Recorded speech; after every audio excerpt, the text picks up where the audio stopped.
আমি একজন এমএলএ হিসাবে আমার দায়িত্ব আছে সঠিক মানুষের পরিষেবা দেওয়া।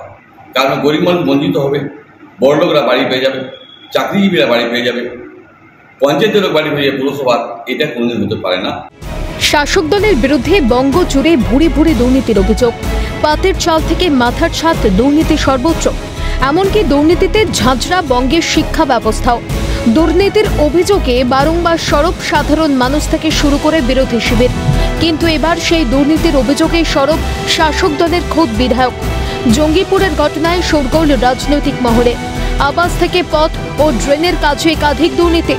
জঙ্গিপুর পুরসভাকেই দায়ী করলেন বিধায়ক জাকির হোসেন। এমনকি দুর্নীতির তদন্তে খামতি রয়েছে বলেও সুর চড়ালেন জাকির। তদন্তের দাবিতে এসডিও এবং ডিএমকেও চিঠি দিলেন তৃণমূল বিধায়ক, যদিও মেলেনি কোনো সুরাহা। কেন আমাকে পুরসভা কোঅপারেট করে না এবং পুরসভা অফিসার কোঅপারেট করে না, এসডিও কোঅপারেট করে না, তাই আমরা করতে পারিনি। তাই আমরা চাইব, আমরা চেষ্টা করছি এবং আপনারা যথেষ্ট আপনারা নেট করে দেখলেন, তাদের নামগুলো দেখতে পাবেন।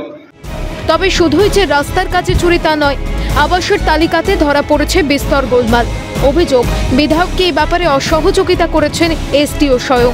আবাসের কারচুপিতে তাই নাকি পাকা বাড়ির মালিকদেরও মিলেছে আবাসের ঘর। আমি চিঠি দেওয়া সত্ত্বেও হাউজিংয়ের অফিসার যায়নি, এসডিওকে বলেছিলাম, ইওকে বলেছিলাম, তা সত্ত্বেও চিঠি দেওয়া সত্ত্বেও তারা যায়নি। তার কারণে দুর্নীতি আছে, না হলে তারা যায়নি কেন? 6টা ড্রেনেই চুরি হয়েছে এবং আপনারা জানেন 5.5 কোটি টাকার যে আমৃত প্রকল্পের কাজ হয়েছিল, ঢালাইয়ের চুরি আছে। তবে তৃণমূল বিধায়ক জাকির হোসেনের যাবতীয় অভিযোগকে মান্যতা দিতে নারাজ জঙ্গিপুর পুরসভার ভাইস চেয়ারম্যান সন্তোষ চৌধুরী। কারুর কথায় নাকি বিভ্রান্ত বিধায়ক জাকির হোসেন। দোষ ঢাকতে পাল্টা দাবি, অভিযোগে বিদ্ধ জঙ্গিপুর পুরসভার ভাইস চেয়ারম্যানের। জানালেন, আবাস যোজনার বিষয়ে কেন্দ্র রাজ্যের প্রতিনিধি দল নাকি তদন্ত করেছে। এবার ওনার আশেপাশে কিছু মানুষ আছে, ওনাকে বিভ্রান্ত করছে, বিভ্রান্ত করে ভুল বুঝিয়ে যেখানে সেখানে নিয়ে যাচ্ছে, নিয়ে কাউন্সিলর চেয়ারম্যান বেনদের বিরুদ্ধে একটা উস্কানিমূলক বক্তব্য বলে ওনাকে দিয়ে একটা ভুল বার্তা দিয়েছে, উনি সেইভাবে কথা বলছে। তৃণমূল বিধায়ক জাকির হোসেনের বিস্ফোরক মন্তব্যে দুর্নীতির বিরুদ্ধে সুর ছড়িয়েছে বিরোধী শিবিরও। বিধায়কের লাগাতার অভিযোগের পরেও পুরসভার মানোন্নয়ন হয়নি। দুর্নীতির রুখতে গৃহীত হয়নি কোনো গুরুত্বপূর্ণ পদক্ষেপ। তাই এই সরকারের পতন জরুরি বলে মনে করছেন বিজেপি নেতা জয়দেব দাস। জাকির সাহেব মাঝে মাঝে এরকম বলছেন সঠিক কথা, কিন্তু তিনি কিছু করতে পারছেন না। আমরা রেজাল্ট চাই।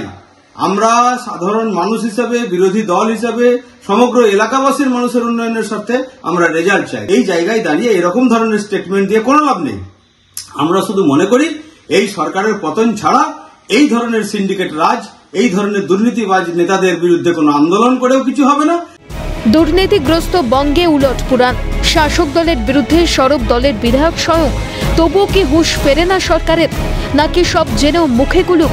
তবে জনতার দুর্ভোগে জঙ্গিপুরের তৃণমূল বিধায়কের ক্ষোভ প্রকাশেই প্রকট প্রশাসনের দুর্নীতিগ্রস্ত চেহারা তা সহজেই অনুমেয়। মইনুল ইসলামের রিপোর্ট, ক্যালকাটা নিউজ।